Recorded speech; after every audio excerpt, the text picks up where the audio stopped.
le joint a été changé, j'ai oublié d'appuyer sur le bouton pour lancer l'enregistrement. Pour le sortir, j'ai mis 2 petites vis dans le joint SPI pour tirer dessus avec une pince, alors pas les enfoncer trop fort pour éviter d'atteindre le bloc. Et après pour le remettre, c'est tout simple. Là, il y avait un applicateur qui était mis avec, donc le joint était dessus.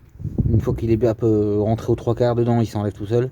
Et après on vient, j'ai pris une cale de bois, et j'ai tapé tout doucement pour mettre bien sa position.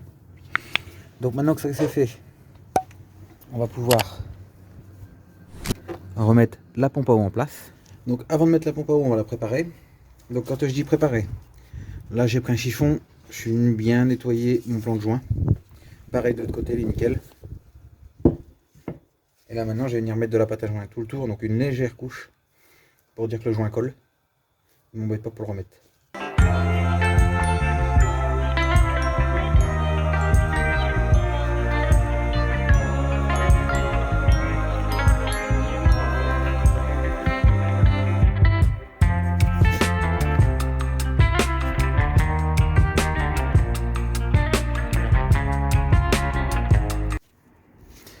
Donc comme vous pouvez voir, j'ai remis la pompe à eau.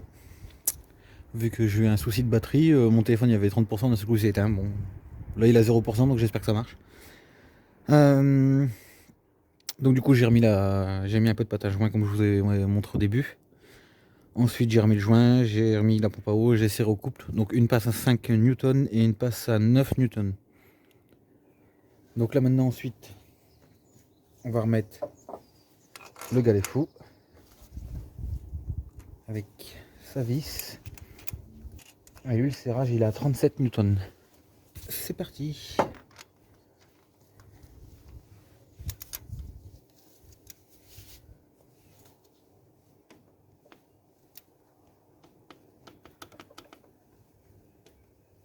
Voilà, donc serré à 37. Galet enrouleur serré au couple. Maintenant on va remettre lui à sa place. Donc ah oui, j'ai oublié de vous montrer. J'ai mis un petit peu de graisse cuivrée ici en bas. Comme on a vu que l'autre ça faisait un frottement, j'ai préféré en mettre un petit peu. Donc, je sais pas, j'ai pas vu de retour là-dessus. On va pas le serrer définitivement, on va juste le rapprocher à la main. Voilà. Et là maintenant, place à la courroie. Bon là c'est le moment où est-ce qu'il faut pas se tromper. Enfin, pas se tromper, mais bien mettre tout ça. Alors, j'ai oublié de vous l'expliquer. Écriture face à nous. Donc on commence par en bas. Donc là on va s'assurer qu'elle est bien dans l'écran. Et il faut l'attendre au fur et à mesure. Donc là ici on vient repasser là.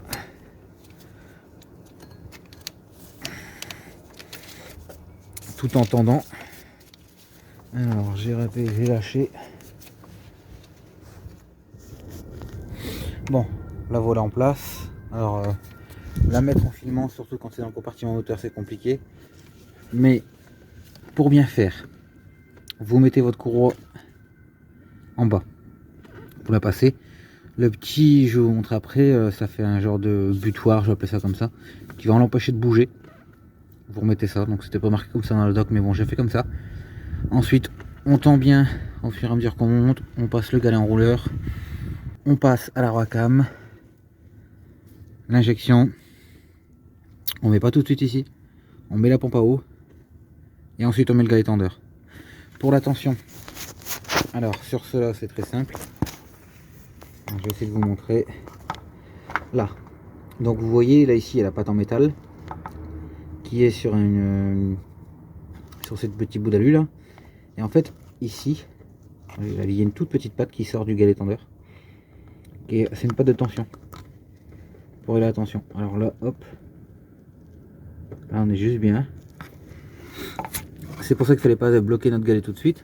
Et après avec la clé Allen, on vient régler la tension. Une fois qu'on est bon, qu'on est bien contrôlé, on serre la vis de 13 ici. Là maintenant que je l'ai serré une première fois au petit cliquet, je vais la serrer avec la clé dynamométrique. Donc pour le serrage du galet tendeur, c'est 23 Newton, donc on tient bien sa clé Allen. Et là. Donc c'est pas des gros serrages. Donc au niveau de la distribution, qu'est-ce qu'il nous reste à faire? Il faut qu'on enlève tous nos piges. Donc à moins que ça. Hop, première.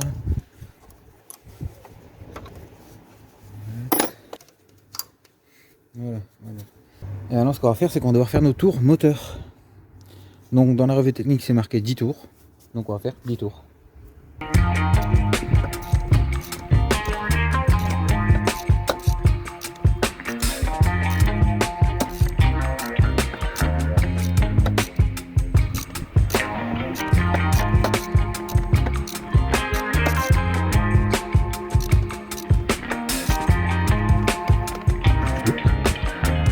Donc avant de faire vos 10 tours moteur, rebranchez les tuyaux de gasoil, parce que comme la pompe à injection elle tourne, elle envoie du gasoil.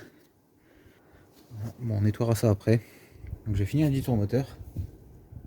Donc j'ai passé ce moment-là, donc 10 tours c'est long à faire. Là il y en a eu 2.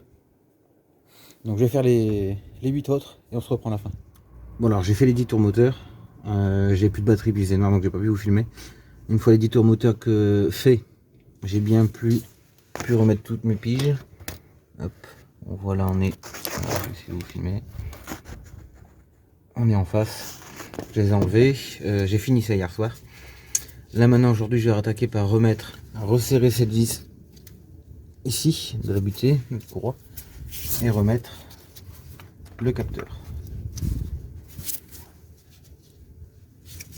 Donc, hop, le capteur est en place. Sa petite vis.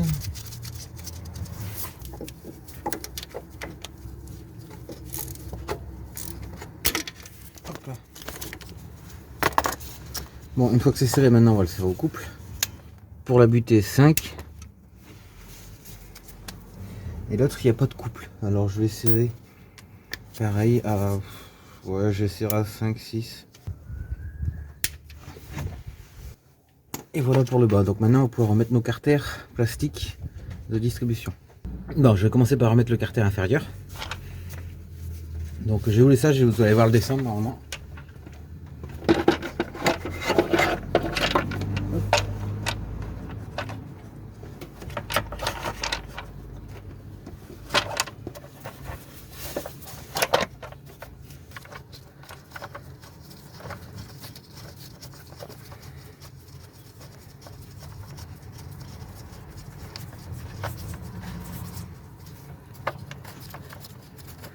Et là c'est parti pour remettre toutes ces vis. Donc je vais vous faire une petite ellipse, c'est rien d'intéressant à dire là-dessus. Et je vous reprends après. Donc on se retrouve au-dessus, donc tout le carter est remis, est serré. Donc je vais pas serrer au couple, hein, ça sert à rien des vis comme ça. On serre modérément et c'est bon. Maintenant avant de remettre le carter supérieur, on va remettre la première partie du support moteur. Qui se met juste ici. Donc voilà, c'est bon. Donc avec les deux mains, j'ai pu écarter un peu le plastique pour pouvoir le mettre en place. Maintenant, on va lui remettre ses 4-10.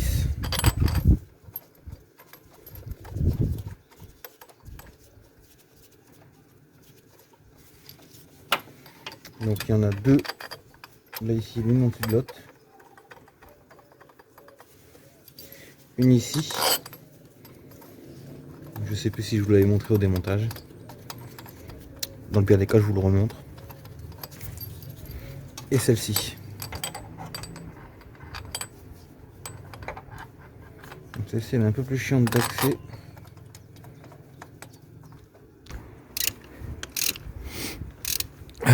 La magie du montage c'est bien. Je viens de passer 5 minutes à serrer les vis. Pour vous ça durait 10 secondes. Hop.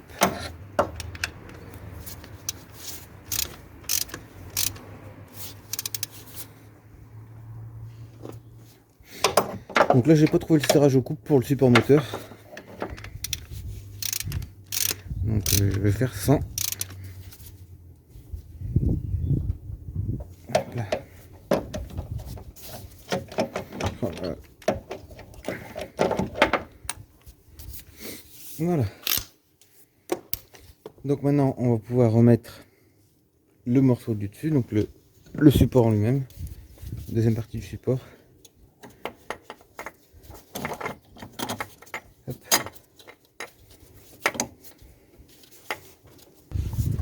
Le voilà en place. Donc là je vais juste y en mettre une pour éviter qu'il rebouge. Je la serrer comme ça. Et avant de remettre les autres, je vais remettre mon carter supérieur de distribution.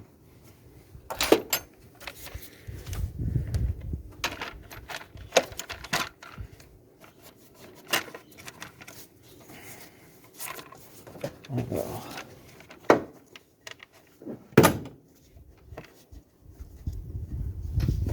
J'aurais dû le passer avant. Je me souviens plus comment j'avais fait pour le sortir. Ouais, comme ça. Là.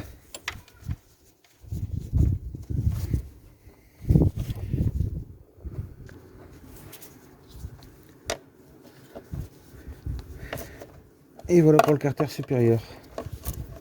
Donc là, on va remettre son câble.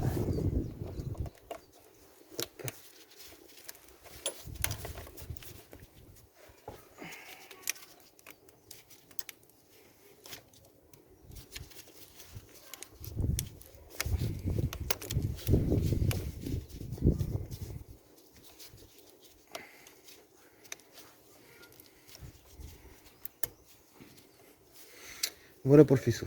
Donc là, tant qu'on est là, on va repasser les deux tuyaux de gasoil. Ici. Bon, maintenant le deuxième. Donc c'est pareil. Hop. Ils ont une place là-bas en bas. On le remet dans sa place. Pareil ici.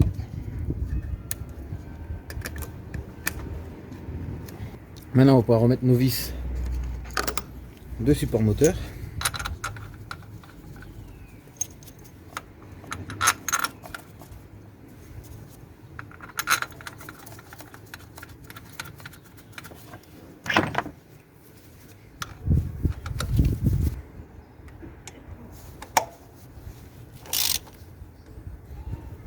Hop. Un petit coup de tête pour voir. Ensuite on a ce boulon là à mettre. Donc là c'est du 16.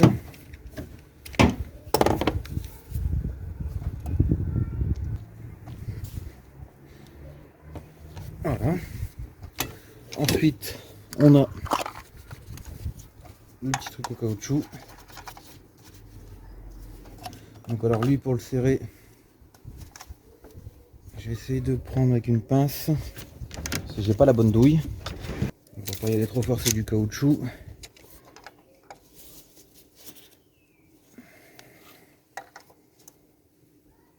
Voilà, on va pas aller plus loin.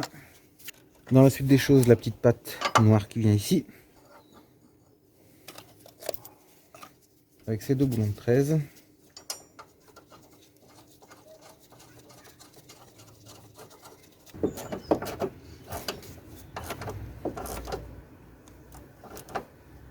Et voilà. Donc là on va pouvoir passer à la cour d'accessoires. Donc je vais chercher tout ce qu'il faut et je reviens. Donc pour l'accessoire on va commencer par remettre le tendeur.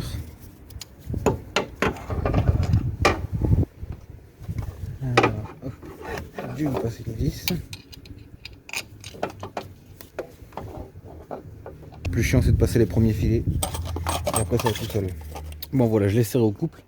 25 Newton. Alors je voulais pas filmer parce qu'en fait, alors ma clinométrique c'est en 3/8, mes douilles c'est en je sais plus quoi, quart je crois, un quart je crois. Donc du coup je vais mettre un adaptateur, sauf que avec la douille plus l'adaptateur c'est vraiment chiant à passer la douille pour venir serrer. Donc j'ai bien galéré pour les serrer, là les serrocloupes à 25 Newton. Là maintenant on va les remettre la poulie d'accessoires au niveau du vilebrequin. Je sais plus, elle a un nom mais je sais plus c'est quoi son nom. Donc pour ça je vais aller repiger le moteur en dessous, comme je vous ai montré pour la défaire. Quand je vous l'avais enlevé, je vous avais montré où est-ce qu'elle se situe. Là j'ai évité de vouloir de vous repasser en dessous parce que pour filmer c'est chiant. En plus là il y a de l'eau dedans. Enfin il y a de l'eau par terre donc j'ai évité de mettre de l'eau sur le téléphone. Donc je vais aller piger et on va remettre la poulie du vilebrequin. Donc voilà, ma pige elle est mise. On va pouvoir retirer ce boulon.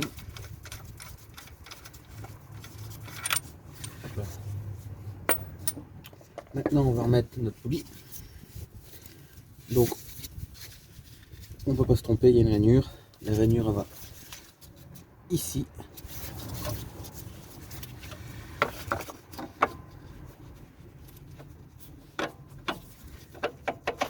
Vous voyez, dès qu'elle est mise, une vis neuve qui était fournie en kit distribution.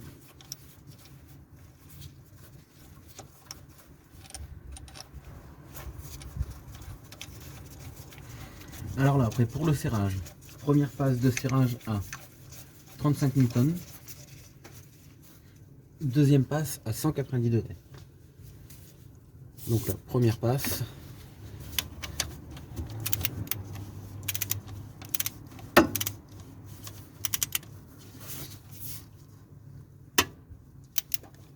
Ça, c'est ce que vous venez d'entendre, c'est la pige qui s'est mise. Nos 35 Newton sont faits. Maintenant, on va prendre une clé angulaire. Donc, mon outil est prêt. Alors, je vais bien le mettre sur 0 degré. Et là maintenant, donc j'ai été vérifié, oui, c'est bien 190 degrés.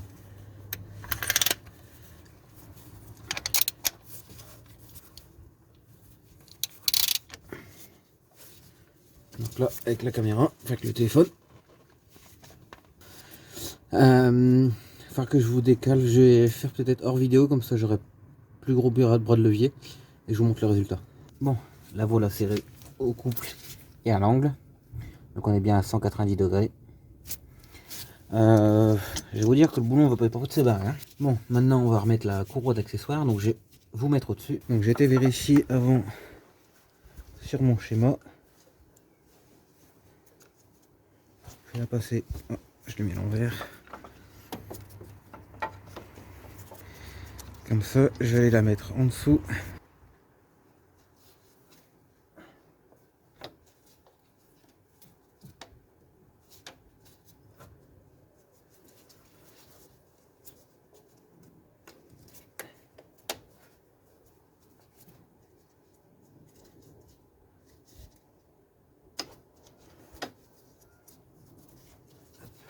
Donc là, elle est bien dans ses gorges de partout. On n'a plus qu'à enlever notre petite pige de tendeur et la laisser se tendre. Donc là, normalement, elle est bien tendue. On vérifie encore une fois qu'elle est bien mise partout. Bon, pour la courroie d'accessoires, c'est bon. Donc maintenant, je vais voir pour remettre la ligne d'échappement. Donc j'ai dû désaccoupler la tresse du moteur pour pouvoir passer ma pige. Donc je vais voir si j'arrive à vous mettre le trépied, sinon bah, je vais le faire en off. C'est comme j'ai plus le petit trépied est cassé, donc là c'est le gant. J'arrive à le réduire à une certaine hauteur, mais je sais pas si en dessous il va pas passer, je pense. Bon, donc j'ai eu du monde, j'ai dû arrêter de filmer. De toute façon j'ai remonté le quart debout, la roue, j'ai rien fait d'autre de plus. J'ai remis la ligne comme je vous ai dit juste avant. J'ai pas pu vous filmer. Donc là on va resserrer la roue. Donc là j'ai juste serré comme ça. Là on va la serrer au couple, donc c'est 90 Newton.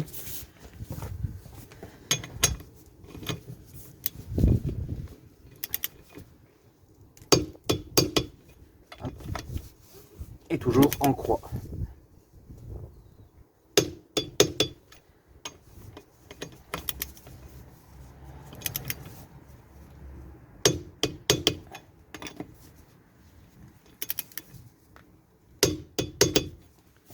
Voilà.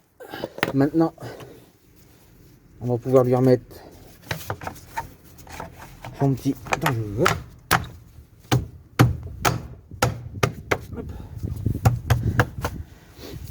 Et maintenant, on va pouvoir passer à la purge. Donc, pour la purge, on va déjà commencer par remettre du liquide. Donc, prenez un entonnoir bien propre, surtout, mettez pas de corps gras ou quoi dedans. D'huile ou... Et là.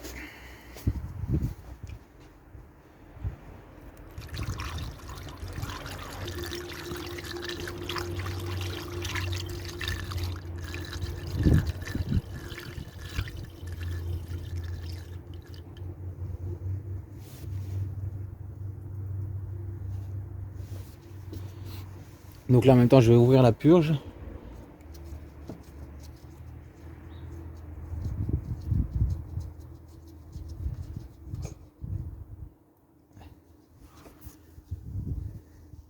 On va tâcher de ne pas perdre le bouchon.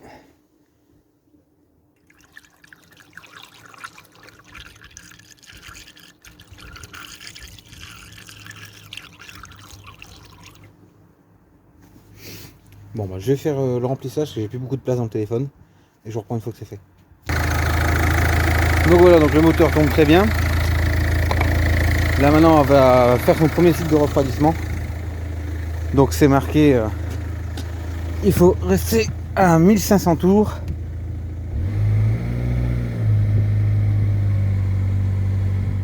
On se retrouve dans l'atelier pour la fin de la distribution de la 206. Donc là, entre ce que vous venez de voir et ce qui aujourd'hui, il y a eu 4 mois entre deux. Entre la fin de la vidéo et ce que vous venez de voir. Donc la distribution, tout s'est bien passé. La purge, pareil, tout s'est bien passé. J'ai pas pu vous filmer parce qu'il faisait noir. Et puis comme je suis dans une cour, il y a 9 appartements, donc il y a des voisins. Donc c'est compliqué de vous filmer ça. Donc là, je vais vous récapituler un petit peu au niveau des coupes de serrage pour tout ce qui est distribution. Donc là, je vais vous montrer un peu en vidéo les pages, mais sinon j'ai pris des photos, je vais essayer de vous les mettre dans le montage à la fin de la vidéo. Donc là, on a tout ce qui concerne la distribution. Donc au niveau des coupes de serrage pour la distribution, le tendeur il est à 23 Newton, le galet enrouleur 37, la petite butée qui est tout en bas qui tient la distribution au niveau de la poulie du Villebrequin 5 Newton. Pour la pompe à eau, c'est marqué dans le bouquin juste ici, je vous mettrai de toute façon la photo. Pour la pompe à eau, ils font une passe à 0,5 à 5 Newton et 9, deuxième passe à 9 Newton. Donc pour la vis de la poulie de Villebrequin, donc cette poulie-ci, cette vis-ci, cette grosse vis, donc ça c'est l'ancienne, hein. Ils nous font une première passe à 35 Newton, une deuxième passe à 190 degrés. Donc pour ça il vous faudra un outil spécial. Je vais faire dans le temps une vidéo avec des outils spéciaux pour la distribution, ce qu'il vous faut. Je vous mettrai le lien dans la description quand elle sortira. Et au niveau de la courroie d'accessoires, pour le tendeur c'est 25 Newton. Pour l'enrouleur inférieur c'est 45 et l'enrouleur supérieur c'est 55. Tout dépend des moteurs. Il y a des moteurs, ils en ont qu'un, ils ont qu'un enrouleur, il y en a, ils en ont deux. Moi j'en ai qu'un. Mais je vous donne aussi celui qui bat le deuxième, comme ça vous l'aurez. Et après, le dernier coupe de serrage que je me suis servi pour faire la distribution, c'est le coupe de serrage des roues. Dans le livre, il préconise 90 Newton. Donc pour la distribution de la 206, entre la séquence que vous avez vue avec le liquide de refroidissement, parce qu'on est en train de faire la purge, et maintenant, il y a eu 4 mois. Donc pendant ces 4 mois-là, la voiture n'a pas eu de soucis. Pas de voyant moteur, hein, j'ai pas eu besoin non plus de passer la valise après la distribution. Donc vous pouvez la faire vous-même, même sans aller au garage. Voilà pour la vidéo de la distribution de la 206. Donc moteur 1.4 HDI, pas le 1.6 litre. Mais à mon avis, les deux moteurs au niveau de la distribution, c'est quasiment les mêmes opérations. Il suffit juste de suivre votre bouquin si vous l'avez. Sinon, vous faites des recherches, vous pouvez peut-être le trouver aussi sur internet. Mais bon, rien de compliqué, vous pouvez le faire vous-même. Il suffit juste de prendre votre temps, de bien réfléchir à comment vous faites. Il ne faut pas hésiter à regarder, relire plusieurs fois le livre ou les RTA, ou même prendre des photos. Prenez des photos de votre distribution, comment c'est monté, etc. Au moins vous avez une base de référence. Donc ça sera tout pour cette vidéo distribution. Si vous avez aimé la vidéo, n'hésitez pas à vous abonner et à liker. Moi je vous dis à la prochaine pour d'autres vidéos.